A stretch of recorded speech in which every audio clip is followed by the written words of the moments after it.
Yaxshimisizlar, hurmatli o'rtoqlar, pidaras dushmanlar. Bugungi mavzu bo'ladi hurmatli prezidentimizni Shavkat Miramonovichni hurmati qani? Va birinchi bo'lib Islom Abduganiyevich Karimovni hurmati bilan boshlaymiz. Мы потеряли очень великого человека. Я просто в растерянности. Diktator nomini olgan bo'lsa-da, Karimov biz uchun yaxshi nom qoldirib ketdi. Agar shu inson yana yashaydi degan o'zimni shunday berardim shu inson uchun. Bunday odam qaytib kelmaydi dunyoga. Podshoni Xudoni o'zi saylaydi deydi. Qanday prezident bo'lishni istardingiz? Xuddi mana shu otamizdek prezident bo'lishni istardim. Va ishonasizlarmi, yo'qmi, lekin haqiqatni gapiryapman. Hozirgacha o'sha eski videolarni ko'rib chiqaman, o'sha anaqa Islom Abduganiyevich Karimov videolarini haligacha ko'rib chiqaman. Mana shu yili kommentariy yozishyapti. Juda kommentariy mana shu 2026-yilda mana shu kommentariyalar yozilgan. Bobomiz qattasiz, dodamiz qattasiz, sizni sog'indim. Neminaqa voqea bo'lib ketdingiz. Afsuski, qattasiz bobomiz, qattasiz dodamiz, sog'indim sizni deb butun yozyapti o'zbeklar. Endi davay hozirgi prezident hurmatli Shavkat Miramonovichning hurmatlarini ko'ramiz. Bormi yo'qmi hurmatlari?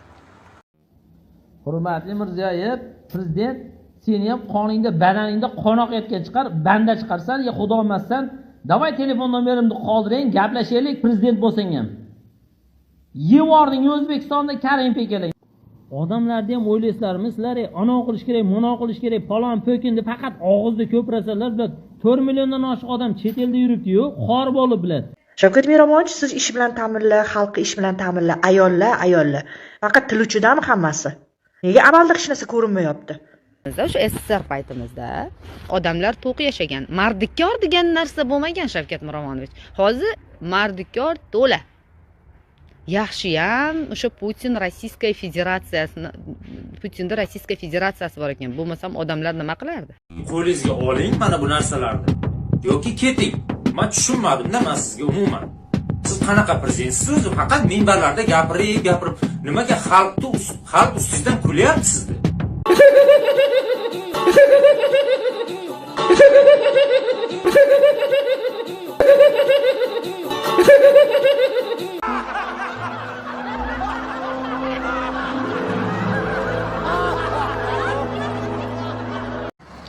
Afsuski, bu hammasi haqiqat. Yashash darajasi pastga tushib ketgan, qashshoqlik avjiga chiqib ketgan. Kambag'alchilik desam bo'lmaydi, qashshoqlik o'sib ketgan, ayniqsa qishloqlarda, tushunyapsizlarmi? Endi bo'lsa, Shavkat Miramonovichning hurmatlari qolmagan, конечно.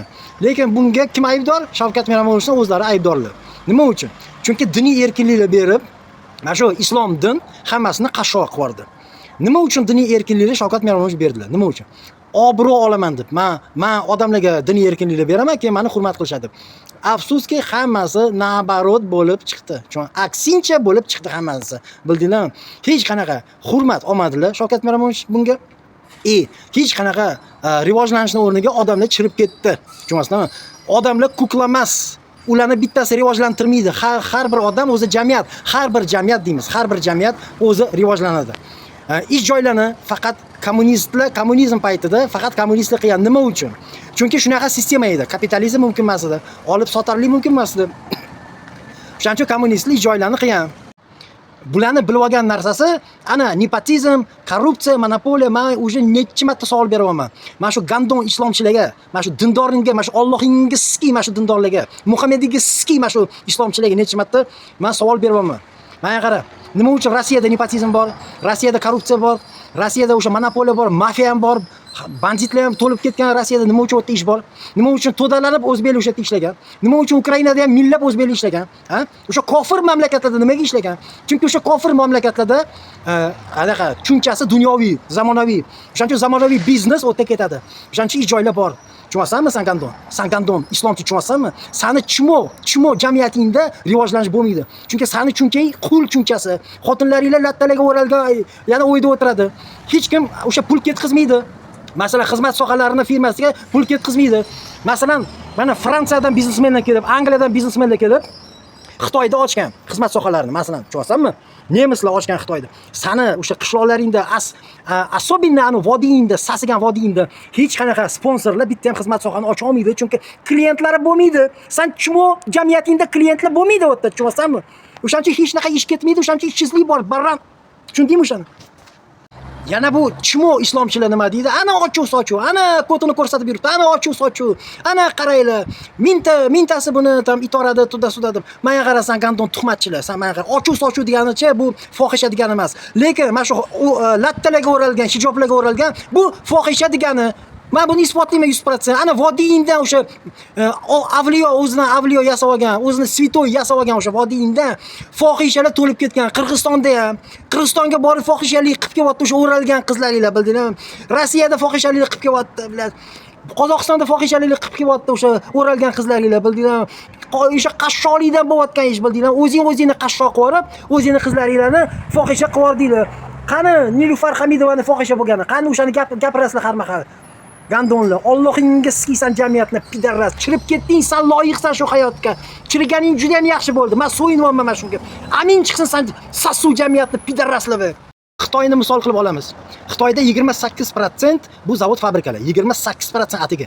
Qolgan 72% bu hammasi xizmat sohalari, xususiy biznes. O'sha biznes oddiy odamlarning qo'lida. Qani sanlarning xizmat sohalaringlar, qani sanlarning xususiy bizneslaringlar, qani? Mana bu Gandon Musayev nima deydi? Aytadiki, O'zbekistonda zamonaviy biznes qilish kerak. Endi bir nechta odam kommentariyada so'radi. Anaqa Shuhrat qanaqa biznes qilaylik desa, nima deydi? Anaqa somsa qilaylik, pirojki qilaylik deb. Cho'chqani og'zida faqat ovqat, tushunasizmi? Ovqat.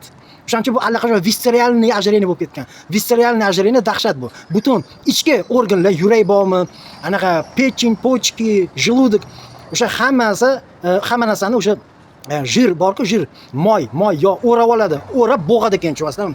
O'shancha nafas olish qiyin bo'ladi. Odam har mahal telliydi har mahal, chunki yurak konkretni ishlaydi. Mana shu badanni tortaman deb yurak konkretni oxirgi kuchlardan ishlaydi yurak. O'shancha Musayevga qarasangiz tellab ketadi. Sochlari yopishib ketgan bu dalbayobni. Bu yaqinda o'ladi. Bu meni yoshimga ham bormaydi pidaras. Shimoni og'zida faqat ovqat, miyasida ham ovqat. Menga nima deydi videosida nima deydi? Mana O'zbekistonda maza qilib, anaqa nonlarni qaymoqga botirib, dalbayib, qaymoq senga umuman mumkin emas. Qaymoq dalbayib Yevropaga kelgan o'sha qaymoqdancha bir nechta sortda turibdi, bilasan? Bitta emas, bir nechta magazinda bir nechta o'sha qaymoqning sortlaridan sotiladi. Men qaymoq umuman sotib olmayman. Tushunasizmi? Chunki u vesni ko'taradi, odamning vesini ko'taradi. Tushunasizmi? Sen dalbayib. Endi Musayev, Gandon, men allaqachon senga shu savolni bermoqchi edim senga. Javob ber savolimga. Javob bermasang, onang fohisha bo'ladi, bildingmi? Onang fohisha bo'ladi agar javob bermasang. Chunki sen aytayotsan-ki, o'zing so'ziga video blogerlar javob berish kerak. Sen ham blogersan, so'zingga javob ber. Sen aytasanki, Muhammad bizani parvardigoriz deb o'zbeklarning parvardigori deysan. O'shanga isbotini ber. Hech qanaqa Muhammad o'zbeklarning parvardigori emas. Lekin agar o'zbeklarning parvardigori bo'lsa, tarixiy dalillarni ber bunga. Tarixiy dalillarni ber. Bera olmasang, onang fohisha bo'ladi, bildingmi? Kelgan bo'lsa, islom o'zbeklarning dini deysan. Islom o'zbeklarning dini emas hech qachon. U kuch orqali kiritilgan din bo'ladi.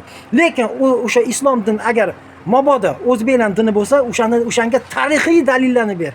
Bergandon, berolmaysan. Chunki onang fohisha sani, bildingmi? Onang 100% san gandon, cho'chqani fohisha, vodiydan chiqqan. Bilasanmi nima uchun?